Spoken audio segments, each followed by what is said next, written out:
Fala pessoal, tudo bem com vocês? Bora atualizar as notícias do Timão porque 3 jogadores já deixaram o clube, ou seja, o projeto 2025 já começou, assim como o projeto Libertadores.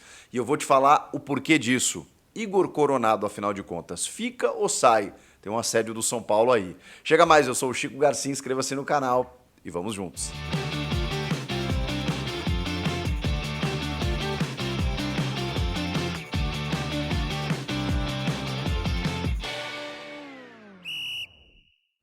Rapaziada, agora a gente vai começar a ver chegadas e saídas, né? Jogadores que ficam, jogadores que vão embora dentro de um planejamento, né? Para o novo elenco do Corinthians a partir de 2025.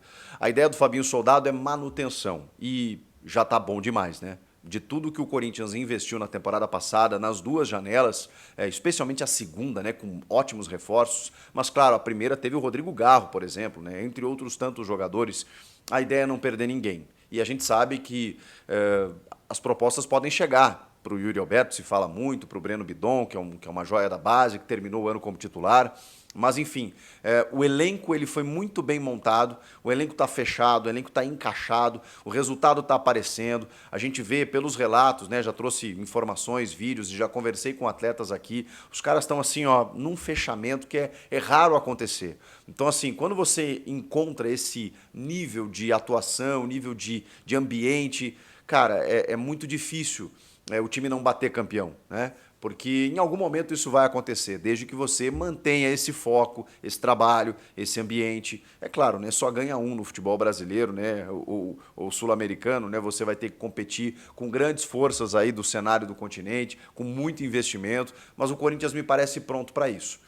Quando a gente fala de Copas, né, cara, é um clube muito forte, especialmente quando decide em casa, não tem para ninguém.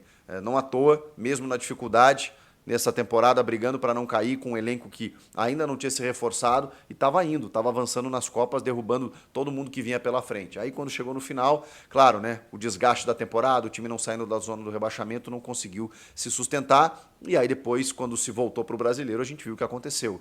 Esse time é capaz de brigar por títulos no ano que vem. Então, assim, é natural que algumas peças deixem o clube. Tomara que daqueles que estão sendo utilizados não saia ninguém, de verdade, e que cheguem alguns reforços pontuais.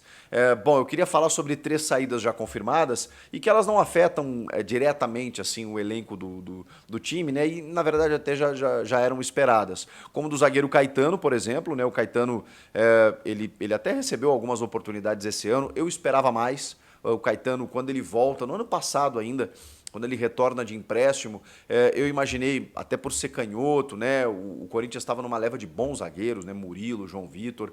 O João Vitor até jogou muito mais no Corinthians do que hoje joga no Vasco. Mas, enfim, a safra era boa. E quando volta o Caetano, eu tive mais expectativa, mas ele acabou não vingando. Ele tem 25 anos, né? Já teve sondagem até de outros clubes. Terminou o contrato dele, ele jogou 16 jogos, é isso. 16 jogos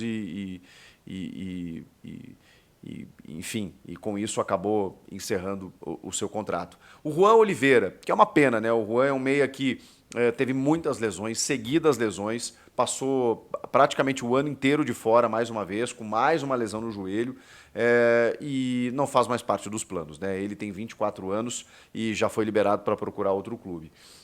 E também temos o Matheus Araújo, que também chegou a ter algumas oportunidades, mas nunca vingou. Nunca vingou. Esse realmente nunca me agradou, assim. Qualidade técnica a gente sabe que tem e tal, mas nunca foi um jogador afirmado, assim, o Matheus Araújo. Então, Matheus Araújo, Juan Oliveira e o zagueiro Caetano, esses não serão aproveitados. Eu acho que faz parte, né? O Corinthians, ele subiu de patamar, ele contratou jogadores de nível de seleção, jogadores valiosos, valorizados, e tem que colocá-los para jogar. Tem uma questão aí envolvendo a base que é importante, porque o Corinthians depende da sua sustentabilidade, como todo clube, das vendas dos jogadores. E recentemente, até o Corinthians fez bons dinheiros aí, né? Recentemente com o Moscardo, o zagueiro Murilo e tudo mais. Mas assim, precisa mais até para aproveitar no time de cima e com mais tempo. O Bidon até está conseguindo ter uma regularidade, mas o Bidon estava na Copinha em janeiro e terminou o ano como titular e tem só 19 anos. O Fabinho Soldado explicou isso. Ele queria mais aproximação, queria mais utilização da galera da base, mas é que o momento do time não indicava. Porque é aquilo que eu falei para vocês, né? Tem o risco de você queimar o atleta.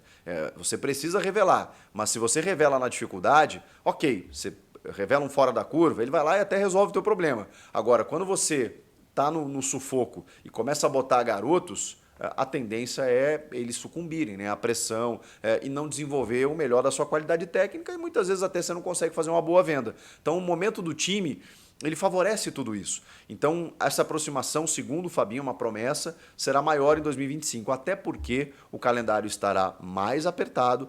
O clube se reapresenta dia 7, já estreia no Paulista dia 15 e a ideia é que daqui a pouco, em alguns jogos, você consiga utilizar jogadores vindos da Copinha. Ali a Copinha vai estar concomitante ali, né? A Copinha começa no início de janeiro, vai até o dia 25. Então, jogadores daqui a pouco o Corinthians é eliminado ou chega até a final, pega aqui, não, esse se destacou, puxa aqui tudo mais. Esse trabalho será feito para que esses jogadores da base sejam mais aproveitados no time de cima e vão ter que buscar protagonismo, né? Porque na verdade, assim, né? O time que está sendo montado está muito bom, muito cascudo e para entrar tem que ser um talento como o do Breno Bidon. Vamos aguardar. Agora, sobre isso. Sobre esse início do Paulista, que pode ser até com jogadores do Sub-20 e tal, ou um elenco mais reserva e tal. Por quê? Porque o Corinthians já tem uma pré-Libertadores para disputar. A gente fala pré-Libertadores, mas são as fases iniciais da Libertadores antes da fase de grupos. A questão é, na semana que vem, dia 19 de dezembro, acontece o sorteio da pré. E aí o Corinthians saberá o seu adversário e provavelmente as suas datas que também serão definidas. A Libertadores ela começa no dia 5 de fevereiro, só que os brasileiros entram na fase 2, entre os dias 19 e 26. Jogo de ida 19 na semana ali, né? Data base, né? Aí tem que ver se vai ser 19 mesmo, mas é 19 de fevereiro e 26 de fevereiro, ou seja, o Paulista começou dia 15. Em fevereiro, meados de fevereiro, o Corinthians já tem uma decisão. E aí vai ter outra decisão nos dias 5 e 12 de março, para poder entrar na fase de grupos, que aí só começa em abril. Então, assim, se o Corinthians tivesse entrado na fase de grupos, só abril. Como não? Ele tem duas decisões. Uma em fevereiro, outra em março. E aí, precisa de elenco, precisa de reforço, precisa entender que vai ter muito a disputar daqui para frente. E como precisa de elenco, teve uma especulação nos últimos dias aí sobre o nome de Igor Coronado e um assédio do São Paulo. São Paulo tá atrás de meias, pode até perder o Luciano, que nem meia né, mas era o camisa 10 e tal, era o cara que fazia essa função. Igor Coronado teve poucas oportunidades, né? E muita gente fala na adaptação, né? O cara veio de um outro mercado, demora um pouco. Agora, os relatos que tive é de que, assim, ele quer ficar, ele ainda quer dar certo com essa camisa e que tem muita qualidade técnica. É que, cara, o Rodrigo Garro, quando a gente fala, né, que joga um ou joga outro, em alguns momentos o Ramon testou os dois juntos e nunca deu certo.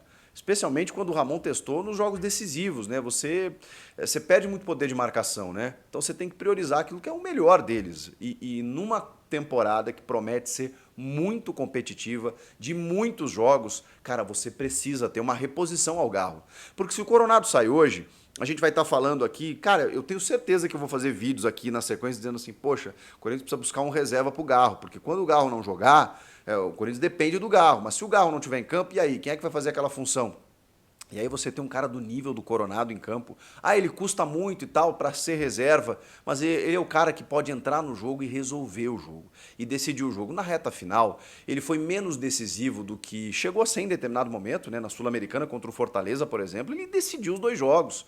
Agora, nessa reta final, eu acho que ele perdeu um pouco da motivação. Ele quer uma pré-temporada, ele quer uma temporada inteira, cheia, já adaptado para poder ser mais efetivo. E eu tenho certeza, gente, eu tenho certeza que se isso acontecer, ele vai ajudar demais. Porque os relatos que eu tenho, bom, o Hugo Souza, né, não preciso esconder de ninguém, né? O Hugo deu entrevista pra gente lá essa semana, já relatei aqui para vocês. Perguntei especificamente sobre o Coronado, ele falou: "O quê?" Aquele jeito, né, carioca do Hugo. "O quê? Jogar bem jogo eu." Esse cara é gênio, ele tem muita qualidade, ele é um absurdo que ele consegue jogar. Então, assim, relato de um cara que está lá dentro do vestiário, que acompanha os treinamentos e que percebe que é um cara diferente, diferenciado. Mas, claro, dependia de um time encaixado, só que ele encaixou sem ele. E aí é mais difícil até. Como é que ele entra nesse time? Como é que ele consegue ter uma interferência direta num time em que você tem Rodrigo Garro, o camisa 10 do time e que foi o cara, o meia do futebol brasileiro. Então assim, não tem como. Ele tinha que esperar a chance dele. E vai acontecer. Em algum momento, daqui a pouco, acabei de falar, tem uma pré-Libertadores em fevereiro, vai ter jogos do Paulista que ele vai precisar jogar. E aí a gente vai começar a ver um cara fisicamente mais bem preparado, mais adaptado, vindo de outro cenário, querendo resolver com a camisa do Corinthians. Então, deixem o Coronado quieto, vocês não vão se arrepender. É importante ter banco, ter esse cara no elenco. Ah, mas ele custa caro, não interessa. Caro é o cara que não resolve. Você não faz mais um time com 11 jogadores. Aliás, nunca se fez. Hoje, com 5 trocas, com o calendário do jeito que a gente está, esqueçam. Esse time que terminou o campeonato encaixado, fisicamente bem, tecnicamente bem, lindo. Mas, infelizmente, esse time não joga 90 minutos todos os jogos. Não tem como. Então você precisa rodar. E para não perder tanta qualidade, você precisa investir também no teu banco. Teu banco também tem que ter caras em nível de titularidade, com valor de titulares, com caras que ganhem no mesmo nível dos titulares. Não tem como fazer diferente. Então, assim, se eu fosse dar um voto, deixa o Coronado quieto e no que depender dele, até onde eu sei, ele quer permanecer. Não vai para o São Paulo, ele vai ficar no Corinthians, até porque vai ser muito difícil achar alguém que vai pagar o que ele ganha. Então ele está bem valorizado no Corinthians e ele quer dar certo no Timão. Então deixa ele ali, que é o melhor a fazer. Vocês não concordam? Comentem aqui. Inscreva-se no canal, eu volto na próxima. Tchau!